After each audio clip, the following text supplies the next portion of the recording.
అందరికీ నమస్కారం అండి. శైలజ వినిపించే కథల ఛానళ్లకు స్వాగతం. ఈరోజు మనం మహావీర్ నానా గారు రచించిన మట్టు మర్యాద అనే కథను విందాం. ఈ కథ జూన్ 2012 చందమామలో ప్రచురింపబడింది. పూర్వం ఒక ఊరిలో సుఖదాసు అనే పేద రైతుకు కుమారవర్ధనుడనే కుమారుడు ఉండేవాడు. చదువు పూర్తయ్యాక కుటుంబానికి చేదోడు వాదోడుగా ఉండవలసిందని సుఖదాసు తన కుమారుడితో చెప్పాడు. దీంతో కుమారవర్ధనుడు మంచి కొలువు కోసం ప్రయత్నాలు చేశాడు. అతడు హర్షగుప్తుడనే వ్యాపారి వద్దకు వెళ్ళాడు. హర్షగుప్తుడు మరొక వ్యాపారి రత్నచారికి కుమారవర్ధనుడు గురించి సిఫారసు ఉత్తరం రాసి ఇచ్చాడు. కుమారవర్ధనుడు తర్వాత రత్నాచారిని కలిశాడు.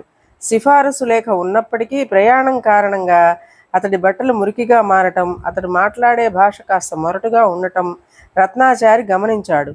అతడికి ఉద్యోగం ఇచ్చేది లేనిది తర్వాత చెబుతానని చెప్పాడు. తనకు ఇక ఉద్యోగం రాదని కుమారవర్ధనుడు అర్థం చేసుకున్నాడు. తిరిగి హర్షగుప్తుడి వద్దకు వచ్చి జరిగినదంతా చెప్పాడు కుమారవర్ధనుడు. ఉద్యోగాన్ని ఆశించి వెళ్ళేటప్పుడు చక్కటి శుభ్రమైన దుస్తులను ధరించి వెళ్ళాలని, మృదువుగా మాట్లాడాలని, భాషలో తప్పులు లేకుండా చూసుకోవాలని హర్షగుప్తుడు సలహా ఇచ్చాడు. మనుషులు తమను తాము ఎలా ప్రదర్శించుకోవాలో అతడు కుమారవర్ధనుడికి సూచించాడు.